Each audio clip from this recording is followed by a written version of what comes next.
At 31, I finally reached a turning point with my misunderstanding husband. We had been married for 3 years, having initially met as colleagues before tying the knot. When we got married, I left my job, which was a common practice in our countryside community. Although the tradition felt restrictive, it was a significant factor in my decision to resign.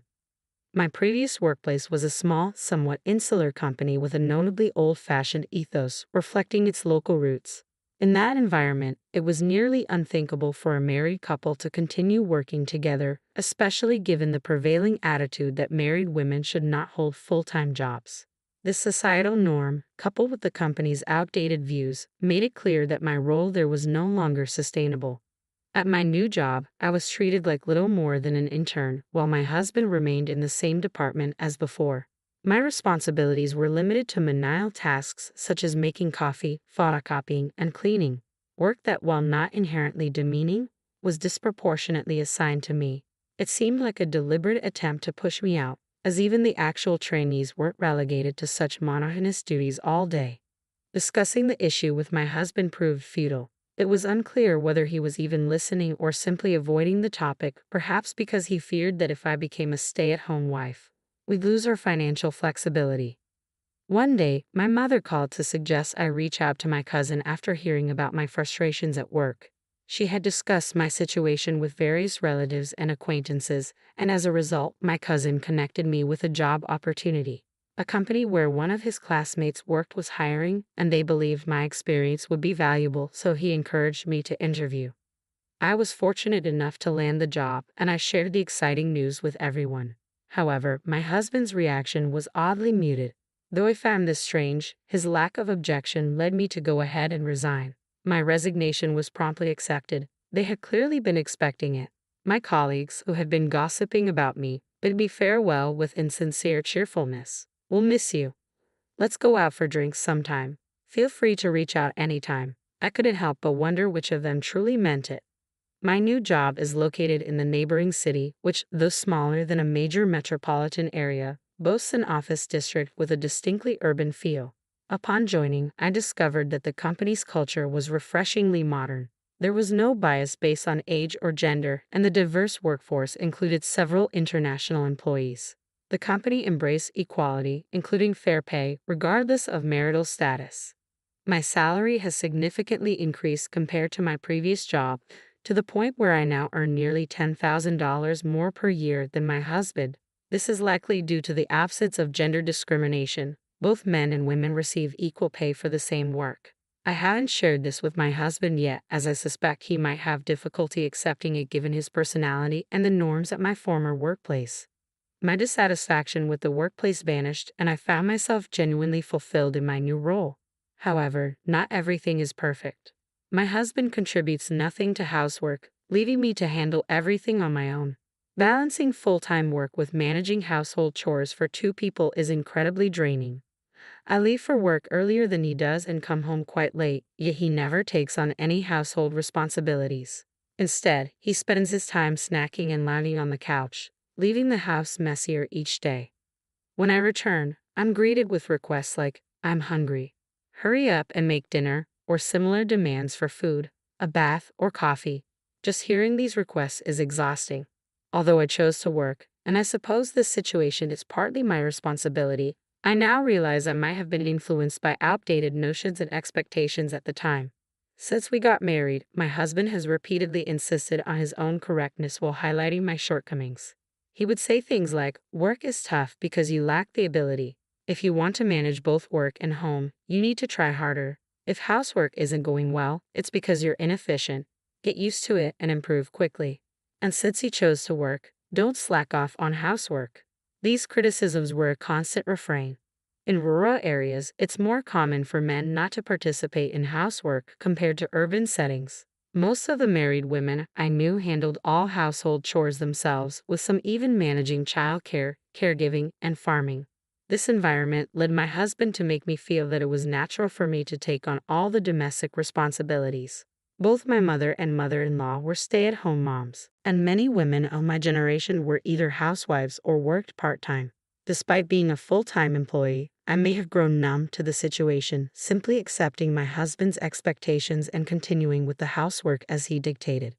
Although my husband never explicitly told me to quit my job, I was determined to keep working even if he had. I convinced myself that since I was committed to my career, I couldn't neglect the housework.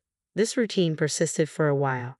Even after I switched jobs, my husband remained in a bad mood when I came home after working late. I would apologize, prepare his dinner, and then rush through the housework, often barely having time to eat my own meal. One day, however, something changed.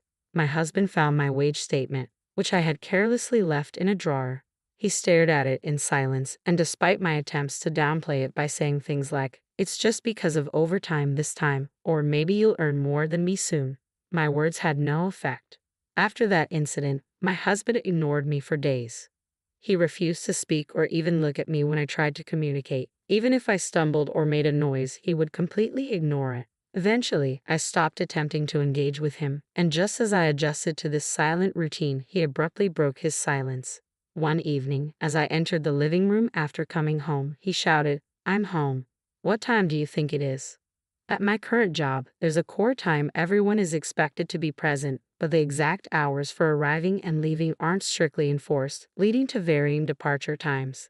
Despite my efforts to start early and explaining my situation to my boss, I sometimes got home after 9 p.m. I would prepare ready-made or frozen meals that only needed reheating, yet my husband insisted on waiting for me to serve him. "You shouldn't slack off on housework. The only reason you can keep working is because I allow it," he would yell at me while I hurriedly prepared dinner. His intimidation was palpable throughout the entire exchange. "You're just going to skip cleaning and laundry and go to bed, making excuses that it's too late. You're coming home late on purpose to slack off." Even when I got home late, I diligently took care of the quieter housework tasks. Despite my efforts, the results were far from perfect, and I often felt I deserved the scolding I received. I blamed myself, accepting the criticism as warranted. "Monica, are you listening? Don't get too full of yourself just because you're working," he would say. "I'm sorry. I didn't mean it that way. I'm grateful for the opportunity to work. I'll try not to take it for granted." I genuinely believed this at the time. Perhaps I was led to believe it. To manage my workload, I took on extra weekend shifts to cut down on weekday overtime. I vacuumed and did laundry daily, trying my hardest to keep up with the household chores. A few months later, I had an epiphany. Why am I struggling so much on my own?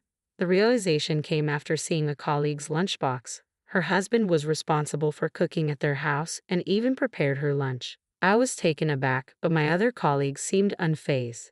They expressed envy but also remarked how normal it was to share household responsibilities when both partners worked. I couldn't bring myself to share my situation, as none of them appeared to be handling all the housework alone. When I casually asked relatives and friends about their household arrangements, I was astonished to find that none of their husbands did as little as mine. This realization led me to stop handling his share of the housework. I no longer cleaned his room or did his laundry, and I only prepared and heated food for myself.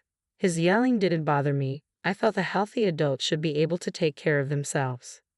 I left for work much earlier than he did and returned home quite late. Why should I be burdened with household chores long after he had gone to bed? It wasn't fair for me to do all the housework. Even if he ranted about housework being a woman's job or a wife's duty, I ignored him and focused on eating. "So now you think you're something special just because you're earning a bit more money?" he exclaimed before storming out of the house.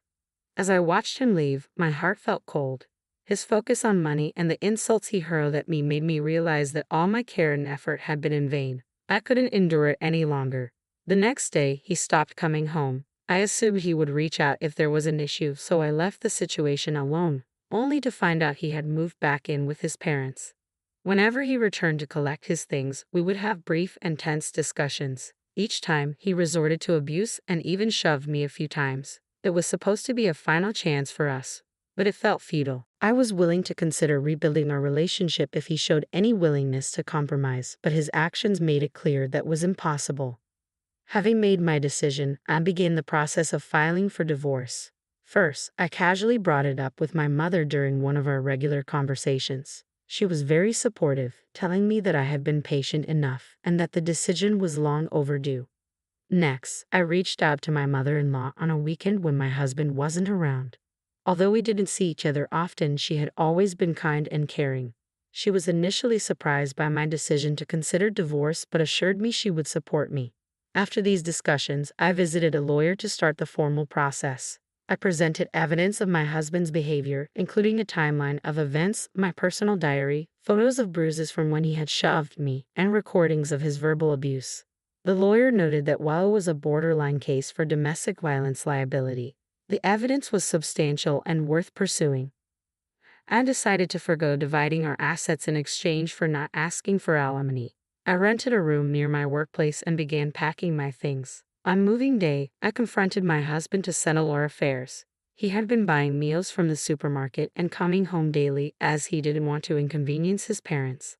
When I told him we needed to talk, he gave me the usual silent treatment. I wasn't deterred and said what I needed to. "We're getting a divorce. I'm moving out now. Please contact my lawyer." I left my lawyer's business card on the table, but he didn't even glance at it. He seemed to believe that by ignoring me, I would eventually beg for forgiveness. I left the house for good. Strangely, my husband continued to contact me afterward with messages unrelated to the divorce, such as asking to have a meal together or suggesting we go for a drive while shopping.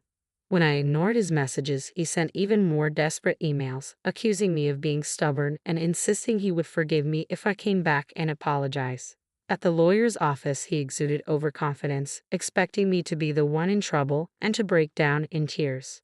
With a smirk, he signed the divorce papers, treating the whole situation as if it were a mere formality. I quickly gathered the papers, anxious that he might change his mind and tear them up, and submitted them to the courthouse that same day. Later, my lawyer informed me that my husband hadn't believed I would actually follow through with the divorce. Once he realized I was serious, he started demanding alimony and a division of assets, but communication ceased shortly afterward. I suspect my mother-in-law might have intervened and scolded him to stop. Even after the divorce, I continued receiving bizarre emails from my ex-husband, which I chose to ignore. However, I unexpectedly ran into him one day while dining at a shopping center with friends from school. He was there with his colleagues who were former colleagues of mine, so I knew them all. The encounter was awkward for everyone. They managed to steer him away from our table. My friends, who had only met my ex-husband once at our wedding, found his presence unsettling. "That's my recently separated ex-husband. He's been following me around, and it's causing me distress," I explained to them. When I mentioned this to my friends, they approached his table and, as they walked by, they said, "He's a stalker." That's terrible. So creepy. My ex-husband, who was already uncomfortable around women, quickly retreated from the scene. After that encounter, the delusional emails from him ceased, and I've been enjoying my